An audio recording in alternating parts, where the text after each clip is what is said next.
Bonjour, c'est Marjorie. Et bien nous voilà repartis pour une nouvelle vidéo. Alors aujourd'hui, on va parler des énergies astrologiques de la prochaine pleine lune et des énergies aussi numérologiques et du tarot de Marseille par rapport au mois de juin 2021. Alors je vous ai affiché comme d'habitude la carte du ciel de la prochaine pleine lune. Pleine lune qui se passe le 26 mai. 26 mai 2021. Donc on voit que le soleil, ici, vers ma souris, est dans le signe du Gémeaux. Et en face, on a la Lune, ici, qui est dans le signe du Sagittaire. Donc ça nous fait travailler sur l'axe Gémeaux-Sagittaire. À savoir qu'on peut voir que ici, on a le nœud nord et le nœud sud qui sont proches, en fait, ici de la Lune pour le nœud sud et ici le nœud nord pour le soleil. Donc en fait, cette pleine lune se passe sur l'axe des nœuds lunaires. Donc c'est une pleine lune avec une éclipse totale. Éclipse totale lunaire. Alors cette éclipse, elle n'est pas visible en Europe. Par contre, on peut ressentir bien sûr les effets énergétiques de cette éclipse. Donc je vais y revenir un petit peu après. Je vais d'abord un peu planter le décor et vous dire de quoi ça parle. Alors, on a ici le soleil qui est dans le signe du Gémeaux. Le soleil rentre dans le signe du Gémeaux le 20 mai. Donc le Gémeaux est un signe d'air, un signe qui est relié à la communication, à notre façon de communiquer. Il y a plein de façons de communiquer. Sa planète, c'est Mercure. Et donc ce signe Gémeaux est un signe mutable. Il va nous amener au prochain signe qui sera le signe cardinal et qui démarre la saison de l'été. Alors, ce signe du Gémeaux est aussi un signe assez mental puisque sa planète, c'est la planète Mercure. Il y a beaucoup d'idées aussi dans ce signe du Gémeaux. Beaucoup d'idées et beaucoup de mental. Et parfois, ça peut être compliqué avec les émotions, compliqué de vivre les émotions. Donc là, je vous explique le signe du Gémeaux, on va dire, dans sa globalité, mais c'est pas parce que vous êtes du signe du Gémeaux que vous êtes totalement comme ça, puisqu'il y a l'ensemble du thème de naissance qui fait qu'il y a plein d'autres aspects, d'autres planètes qui colorent votre personnalité, qui colorent votre thème de naissance. Donc il n'y a pas un seul signe, en fait, qui fait toute votre personnalité. Mais il faut bien que j'arrive à l'expliquer d'une manière pour que vous compreniez de quoi on parle pour cette pleine lune. Alors le signe du Gémeaux est donc un signe lié à la communication et c'est un signe qui aime essayer beaucoup de choses. C'est un signe très curieux, qui essaye plein de choses, qui goûte à plein de choses en fait, qui a vraiment cette curiosité, cette envie de vivre plein de choses, d'essayer plein de choses différentes, plein d'expériences différentes. Donc parfois, il peut avoir du mal à se fixer sur quelque chose et aller au bout de quelque chose, au bout d'une expérience. Donc en face, ça c'est le soleil qui est en Gémeaux, en face, ici on a la lune qui est en Sagittaire. L'invitation de cette lune en Sagittaire, c'est vraiment de tirer notre flèche. Vous voyez, le signe du Sagittaire, c'est une flèche. Donc de tirer notre flèche vers un but précis, de se focaliser sur quelque chose en fait, de donner une direction à l'impulsion, à la chose qu'on aura choisie en fait. Donc ça peut aussi nous amener à développer notre chemin spirituel, notre chemin personnel, le développement spirituel. Ce signe du Sagittaire nous invite aussi à ça, à élargir nos points de vue et à être vraiment authentique et aller en profondeur dans un domaine en fait, dans quelque chose qui nous plaît. Donc voilà sur quoi cet axe lunaire de la pleine lune là nous fait travailler. Puisqu'on a le soleil ici qui éclaire la lune en Sagittaire. Sauf que ici c'est une éclipse en fait. Donc une éclipse, ça veut dire que du coup la lune va être cachée, va être éclipsée en fait. Donc la seule chose qui va nous rester, c'est ce soleil. Donc cette période d'éclipse, c'est vraiment un moment, une période de nettoyage. une période de nettoyage, un moment où il y a vraiment des choses en fait qui peuvent avancer, qui peuvent changer. On peut avoir des prises de conscience. Avec l'éclipse aussi, il peut y avoir des choses qui se terminent, des choses qui n'ont plus lieu d'être et qui s'arrêtent en fait, qui se stoppent d'elles-mêmes. Donc un très bon moment pour que notre conscience évolue, qu'il y ait des choses qui se nettoient et que notre conscience évolue et qu'on élargisse nos perceptions, nos pensées. Donc comme la Lune est cachée et qu'il nous reste ici ce Soleil en Gémeaux, quelle est l'invitation en fait? Quelle est l'invitation de ce Soleil en Gémeaux ici à côté du nœud Nord? Le nœud Nord, c'est la direction collective en ce moment pour tout le monde.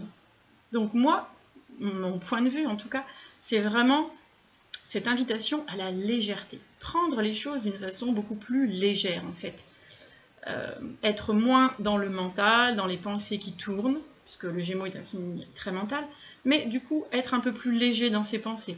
Et puis dédramatiser nos problèmes. Il y a certainement des problèmes en fait que chacun a dans sa vie au quotidien et qui finalement, quand on y réfléchit bien en fait, ils sont peut-être pas si graves et ils vont se solutionner petit à petit avec un peu de temps, un petit peu d'énergie et finalement c'est pas si grave en fait. Il y a certaines choses qui sont un petit peu plus légères qu'on ne pense en fait.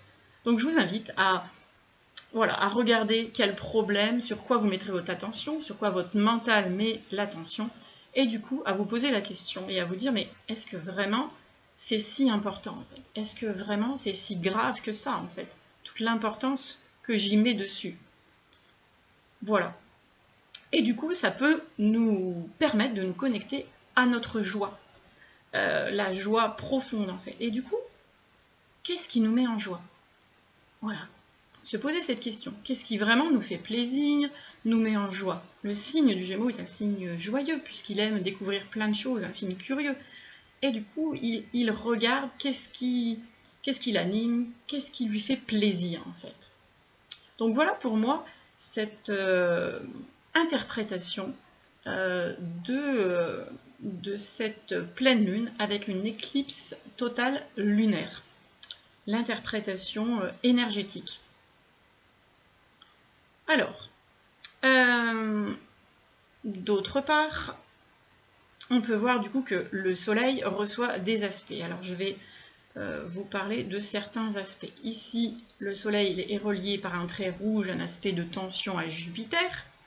Et ici, le Soleil est relié ici par un trait bleu, ici, à la planète Neptune.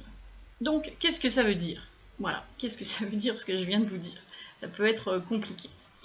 Ok, eh bien, ça veut dire en fait de se laisser guider par nos intuitions, par notre petite voix intérieure. On a certainement la réponse à nos problèmes en fait. Si on laisse un petit peu le mental de côté, qu'on se connecte à notre joie, à ce qui nous fait plaisir, et qu'on écoute tout simplement l'intuition, qu'on la laisse descendre en fait. Elle va arriver, et puis du coup, la solution va arriver aussi d'elle-même, peut-être d'une façon un peu plus simple que ce qu'on pensait.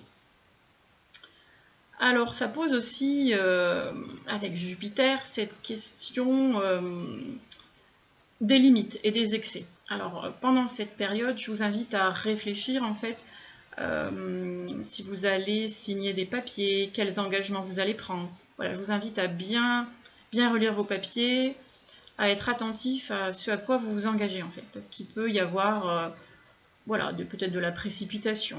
Voilà, je vous invite à faire attention à ça. D'autant que, ici on ne le voit pas encore sur la carte, mais la planète Mercure, qui est ici, va rétrograder. Donc, pour comprendre ce qu'est la rétrogradation de Mercure, je vous invite à revisionner sur ma chaîne la vidéo qui s'appelle Mercure rétrograde.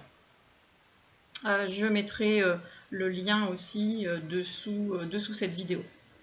Donc on a Mercure qui rétrograde du 29 mai au 22 juin. On a aussi une autre planète donc, qui rétrograde, c'est Saturne, du 23 mai au 12 octobre. Et Pluton, qui est aussi rétrograde, du 27 avril au 6 octobre. Donc là, on va avoir un peu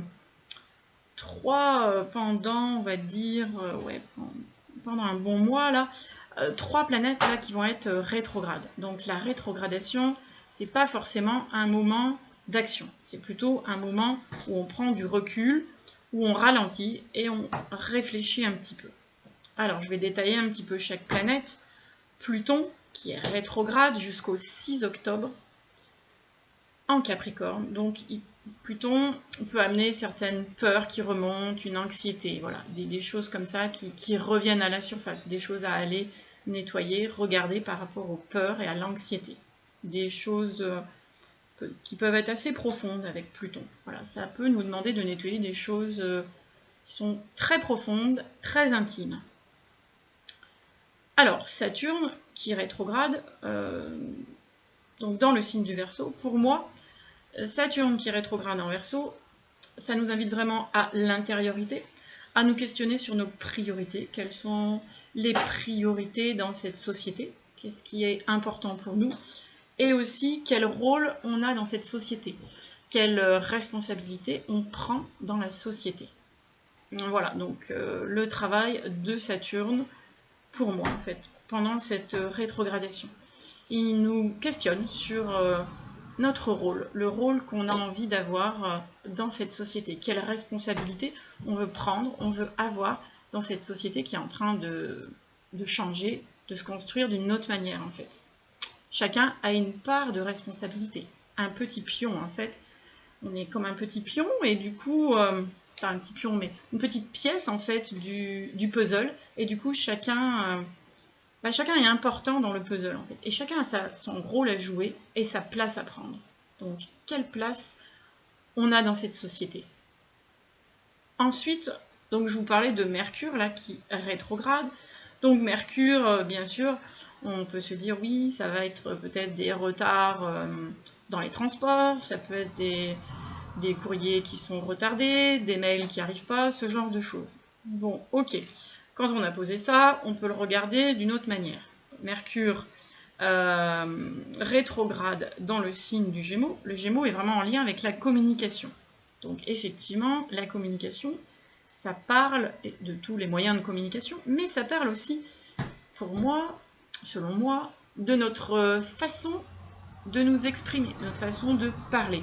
Donc on peut avoir un travail à faire sur comment on parle, comment on s'exprime, de quelle manière on est compris par les autres, et si on n'est pas compris, pourquoi on n'est pas compris? Qu'est-ce qu'on peut transformer dans notre manière de nous exprimer? Mercure en Gémeaux parle aussi pour moi d'un travail sur l'émotionnel. Comme je vous ai dit, c'est un signe d'air, donc il peut avoir un peu de difficulté avec l'émotionnel, donc c'est un bon moment pour travailler sur tout ce qui est émotionnel et qui peut être compliqué pour vous. Donc, comme vous le savez, je suis conseillère en fleurs de bac. Du coup, si c'est compliqué pour vous de choisir certaines fleurs, je vous invite à visiter mon site pour regarder les modalités pour un entretien fleurs de bac. Entretien qui peut très bien se dérouler en présentiel ou par Zoom. Voilà. Parce que les fleurs de bac, il y en a 38 plus le rescue. Et quand on est dans sa problématique, des fois c'est un petit peu compliqué de savoir quelle est la fleur, quelles sont les fleurs, le groupe de fleurs de cette fleur qui va nous convenir sur le moment en fait. Donc on peut être un petit peu confus. Et l'intérêt aussi de consulter quelqu'un, c'est aussi d'avoir un flacon justement qui est très personnalisé pour soi en fait. Parce qu'il y a plein de combinaisons possibles. Donc voilà pour cette parenthèse par rapport aux fleurs de bac et à l'émotionnel. Je vais continuer sur Mercure. Oui, puisque Mercure justement a des aspects. Il y a pas mal de choses à dire quand même dans cette vidéo. Donc Mercure en Gémeaux, hop, elle reçoit des aspects. Oui, alors un aspect donc de tension ici, avec la planète Neptune. Donc effectivement, avec Neptune, ça peut être le brouillard mental qui s'invite, cette sensation de confusion mentale. il peut y avoir beaucoup de pensées, ça peut être difficile de réfléchir et de savoir quelles décisions prendre, quelles sont les décisions justes pour nous en fait. Et là on peut avoir un petit peu, voilà, ressentir comme un brouillard et avoir du doute et pas trop savoir dans quelle direction aller. Alors comme Vénus ici est proche de Mercure, vous voyez, elles sont très proches, elles sont conjointes, et pardon, je vous invite vraiment à vous connecter à ce qui vous plaît, à ce que vous aimez en fait. Au niveau mental, ce sera beaucoup plus facile et beaucoup plus clair pour vous si vous vous connectez à ce que vous aimez. Parce que si vous êtes plutôt dans le il faut, dans je dois, et bien là c'est là qu'il va y avoir le brouillard mental et que ça peut être hyper compliqué. Que si vous vous reliez plutôt à ce que vous aimez, à votre cœur, et bien là ça va être un peu plus fluide. Voilà. Qu'est-ce que je voulais vous dire d'autre? Et bien pour la carte, je trouve que c'est déjà assez bien. Il y a déjà pas mal d'aspects. Et je pense que vous avez matière à, comment dire, à mieux vivre cette lunaison en conscience. Alors maintenant, je vais vous parler des énergies globales qui vont arriver pour le mois de juin, donc quelques jours après cette pleine lune. Et je trouve que ça recoupe un petit peu l'astrologie. Voilà. Donc, petit rappel, on est dans une année 5, je vous fais voir la lame, année 5, année de changement, de mouvement, c'est le pape qui s'invite. Ok, donc le mois de juin, c'est un mois 6, donc ici, on a la lame de l'amoureux. Donc ça peut être très compliqué de choisir. Peut-être ce mois de juin va nous demander, celle-ci j'enlève, ce mois de juin va nous demander de choisir en fait. Peut-être il y aura des choix à faire et puis on va hésiter. Mais avec la lame de l'amoureux, c'est vraiment les choix du cœur, les choix de ce qui nous font plaisir. Juste un petit peu ce que je vous disais avant quand même. Voilà. Donc, 6 plus 5, ça fait 11. Donc ici, on a la lame de la force, la lame de la force qui s'invite. Donc ce mois-ci, ça nous demande effectivement, pour faire ces choix du cœur, on est dans le doute, dans l'hésitation, comment on peut faire? Eh bien, développer la confiance en soi, développer la confiance en son intuition, le fait que c'est ok et qu'on est connecté, qu'on sent qu'on est vraiment connecté en fait. Ici, je vous avais dit en astrologie qu'on avait vraiment le soleil qui est relié à Neptune, ici, là. Donc c'est vraiment cette invitation à se connecter à son intuition et que c'est ok, on peut vraiment réussir à faire les choix justes qui sont pour nous en fait. Alors, 11 qui fait 2, bien sûr, des fois on peut avoir besoin de se faire aider. On a la papesse qui s'invite, on peut avoir besoin de se faire aider ce mois-ci parce que ça peut être compliqué pour X raisons en fait. Donc on peut avoir besoin vraiment de l'autre. Ok. Donc ensuite, je ne veux pas vous perdre, mais bon. Je vous explique. Donc ensuite on a le 11, on a le 5, on les additionne et du coup on arrive sur la maison Dieu.